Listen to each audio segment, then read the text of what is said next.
좀처럼 맑은 날을 보기 힘든 요즘, 시시때때로 찾아오는 불청객, 미세먼지 때문이죠. 각종 공해 물질 속에 들어있다는 미세먼지. 이 미세먼지의 절반 이상이 국내에서 발생한다는데 여러분은 평소 어떤 불편을 느끼시나요?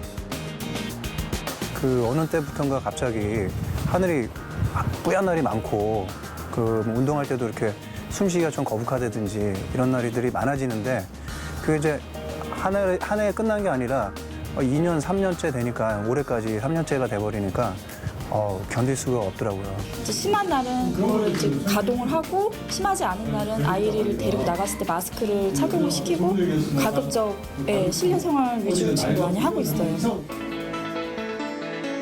최근 미세먼지가 사회적인 문제로까지 떠오르면서 미세먼지를 줄이기 위한 다양한 노력이 시도되고 있는데요. 계절에 관계없이 기승을 부리며 우리의 건강을 위협하는 미세먼지. 어떻게 대처해야 할까요? 지금부터 미세먼지란 무엇이고 어떻게 대처해야 하는지 자세하게 파헤쳐 보겠습니다.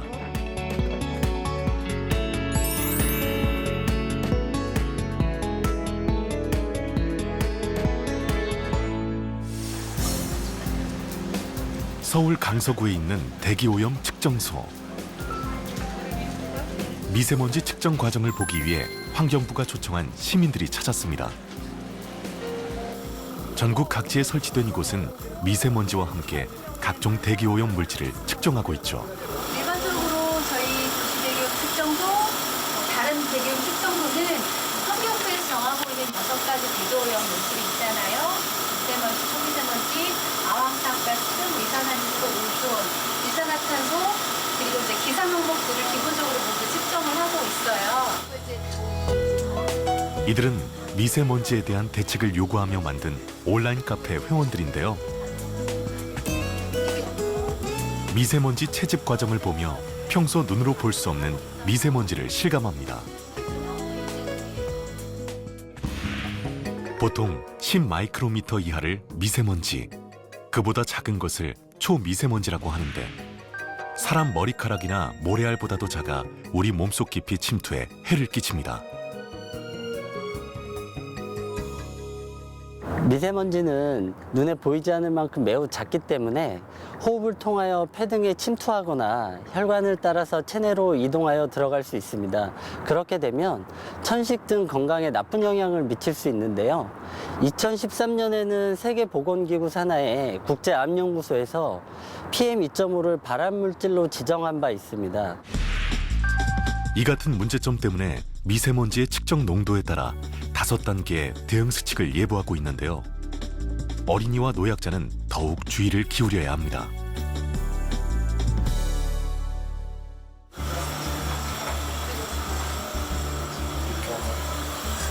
미세먼지에 어떤 해로운 물질이 존재하는지 파악하는 것이 중요한데요. 이 장비를 통해 미세먼지의 성분을 분석하고 미세먼지의 질량을 기준으로 농도를 측정한다고 합니다. 배터리 흡수는 간단해요. 이렇게 동그랗게 미세먼지 응집된 거 보이시죠? 필터링.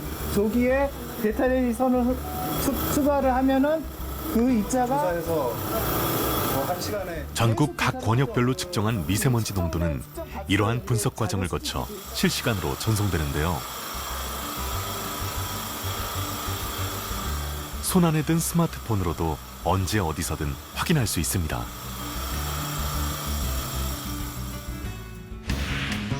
내가 위치한 곳의 미세먼지 정보를 실시간으로 확인할 수 있는 곳 꼭 기억해 두세요. 지금 현재 전국의 미세먼지 측정망은 PM10의 경우 264개, PM2.5의 경우 168개가 설치되어져 있습니다. 이 측정망에서 설치되는 자료는 실시간으로 저희 미세먼지 정보 제공 시스템인 에어코리아나 우리 동네 대기질 웹에서 제공되고 있습니다. 향후 저희 환경부에서는 그 미세먼지에 대한 좀 더 정확한 측정을 위해서 그 전국의 PM2.5 측정망을 268개소까지 확충할 계획에 있습니다. 이 같은 측정망을 효과적으로 관리하고 미세먼지에 포함된 해로운 중금속을 과학적으로 분석해 대책을 세우는 것. 미세먼지를 잡기 위한 필수 과제일 겁니다.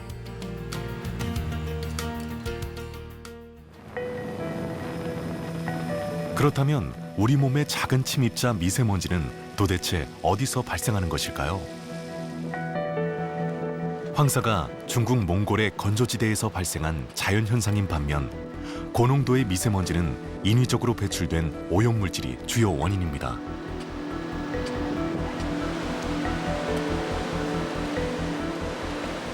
미세먼지를 분석한 결과 수도권에서는 경유차가 29%로 가장 높았고 전국적으로 봤을 때는 산업 부분에서 발생되는 미세먼지가 41%를 차지합니다. 그래서 제일 높습니다. 그래서 환경부에서는 수송 부문, 산업 부분, 그리고 생활 부문에서 발생되는 미세먼지를 줄이는 것이 첫 번째 목표입니다. 국내에서 발생하는 미세먼지는 공장의 매연과 도로, 자동차 매연에서 발생하는 비중이 높은데요. 우리 생활과 밀접한 데서 원인을 찾을 수 있습니다.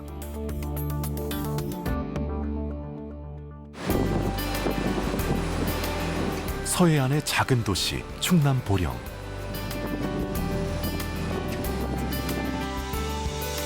이곳에 우리나라 최대 면적의 화력발전소가 있습니다. 이곳에서는 연간 약 61억 킬로와트의 전력을 생산하고 있는데요. 여기서 생산된 전력 덕분에 경인 지역과 중부 지역에 안정적으로 전기가 공급되고 있지만 미세먼지를 유발하는 시설로 지목되기도 합니다.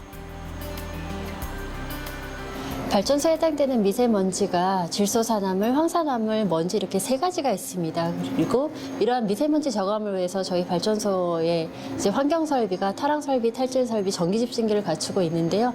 이러한 설비들은 정기적으로 환경 설비 진단을 통해서 효율을 개선하고 안정적인 운영에 힘쓰고 있습니다. 현재 국내에는 11개 부지에 총 53기의 석탄 화력발전소가 가동 중입니다. 국내 전력 생산량의 38.9%가 석탄 화력발전에 의존하고 있는 것이 현실인데요. 대기 오염을 방지하기 위해 석탄 사용을 줄여가고 있는 것이 국제적 추세지만 대체 에너지가 보편화되기 전엔 발전소의 환경시설 관리가 절실히 필요한 상황입니다. 환경 관련 규제가 날로 엄격해지면서 이곳 역시 환경오염 방지를 위해 다각도로 노력하고 있다는데요. 제 뒤에 보이는 설비가 발전소의 환경 설비입니다. 보일러에서 나오는 배기가스가 탈질 설비를 거치면서 질소산화물이, 전기 집진기를 거치면서 먼지가, 그리고 최종 공정인 타랑 설비를 거치면서 황산화물이 제거되어 굴뚝을 통해 나가게 됩니다. 이때 굴뚝에서는 대기오염 물질을 상시 측정하여 한국환경공단으로 보내게 됩니다. 이곳 화력발전소에 설치된 환경설비는 정기적인 관리가 이루어지고 있는데요. 최근 미세먼지의 심각성이 대두되면서 고효율 집진장치와 탈황, 탈질 설비의 성능을 개선하는 등 미세먼지 저감 대책에 나서고 있습니다.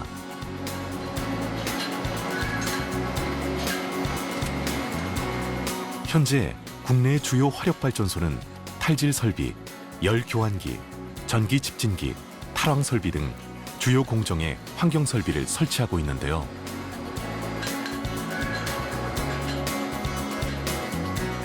이처럼 주요 시설에 대한 철저한 관리가 진행되면 집진 효율도 높아지고 굴뚝에서 배출되는 먼지도 화석 연료에서 발생하는 먼지와 그 성분에서 차이가 있다고 설명합니다.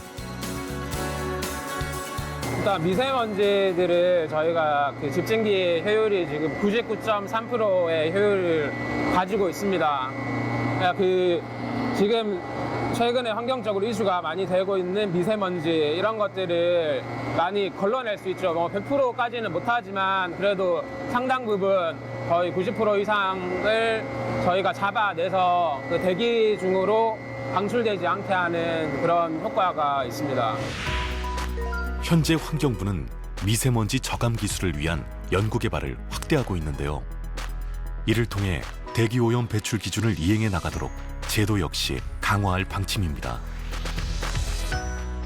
전국의 이제 사업장에 미세먼지 배출 허용 기준을 강화를 하고 질소산화물에 대해서는 또 배출 부과금을 제도를 신설을 한다든지 이런 부분들을 추진하고 있고 특히 수도권의 경우에는 미세먼지를 포함해서 대기오염 물질 총량 관리 제도를 시행을 하고 있는데요. 그 총량 관리 대상 사업장을 확대를 하는 정책을 추진하고 있습니다.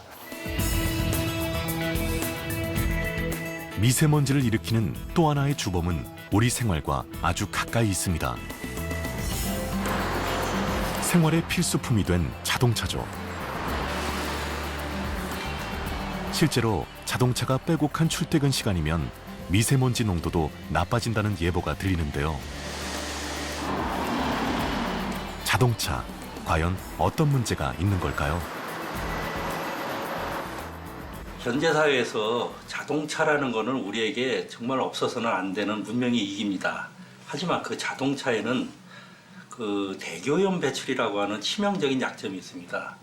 그래서 지금 자동차 회사에서 그 기술 개발을 통해서 그리고 또 저감 장치 개발을 통해 가지고서 그 대기오염을 줄이기 위해서 노력을 많이 하고 있습니다. 특히 그 자동차는 화석연료를 그 휘발유나 경유와 같은 화석연료를 사용하기 때문에 그 배기가스에는 미세먼지를 포함한 많은 대기오염 물질이 나오고 있습니다. 특히 최근에는 그 미세먼지가 도시에서 상당히 문제가 많이 되고 있는데 1차적인 매연이 그 미세먼지의 주범이기도 하고 또 가스상 물질이 대기 중에서 또 화학 반응을 일으키면서 2차 대기오염을 형성하면서 그게 또 미세먼지로 또 나쁜 영향을 주고 있습니다. 자동차 매연을 방지하기 위한 기술 역시 정책적으로 추진되고 있는데요. 특히 버스나 트럭 등 대형 차량의 우선 적용에 큰 효과를 기대하고 있습니다.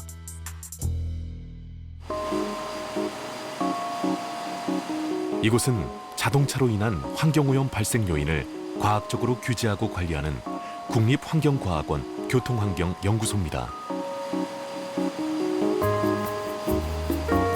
자동차가 주행하는 과정에서 어떤 해로운 물질이 배출되는지 모의 실험이 이루어지고 있는데요.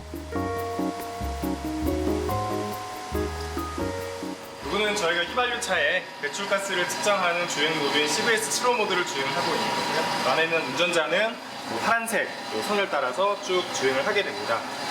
그리고 이 주행을 하면서 나오는 배출가스, 질소산화물이라든가 탄화수소, 일산화탄소를 측정해서 배출가스 양을 측정하게 됩니다. 결코 무시할 수 없는 양의 미세먼지를 배출하는 자동차 배출가스. 따라서 환경 규제를 통해 엄격히 관리하는 것이 기본인데요.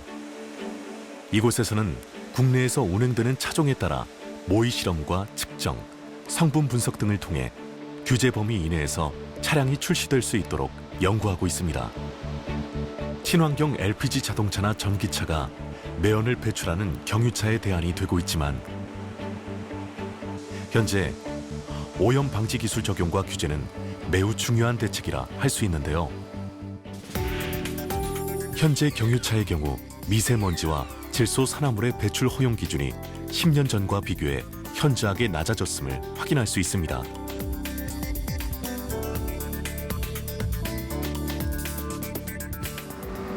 자동차가 달릴 때 우리가 할 수 있는 일이 아무것도 없을까요? 아무리 최선의 기술을 적용하고 규제를 강화한다 하더라도 잘못된 운전 습관을 버리지 못하면 미세먼지를 내뿜는 주범이라는 오명을 벗지 못할 겁니다. 일상에서 늘 타고 다니는 자동차. 나부터라도 이것 하나만이라도 철저히 신경 쓴다면 미세먼지를 줄이는 데 도움이 되지 않을까요?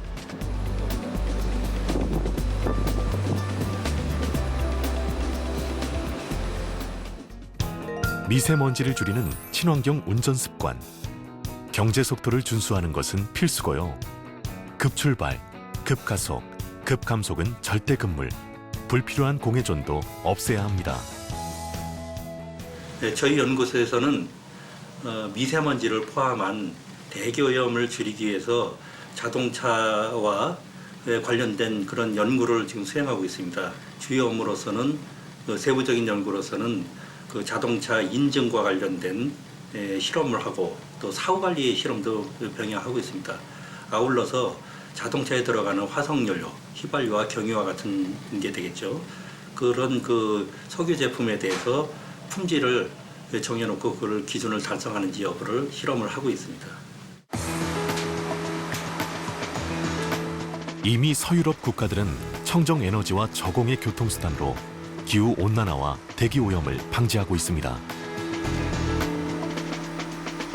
친환경차와 전기 자동차의 확대와 보급을 위한 정책도 서두르고 있죠. 하지만 기술 개발이나 비싼 비용 등 아직 해결해야 할 숙제가 많은 것도 사실인데요. 날로 심각해지는 대기 오염 방지를 위해 현재로선 대형 경유차의 후처리 장치라든지 타이어 마모를 개선하는 기술 개발 등 기존 차량의 관리에 적극적인 노력을 기울이고 있습니다.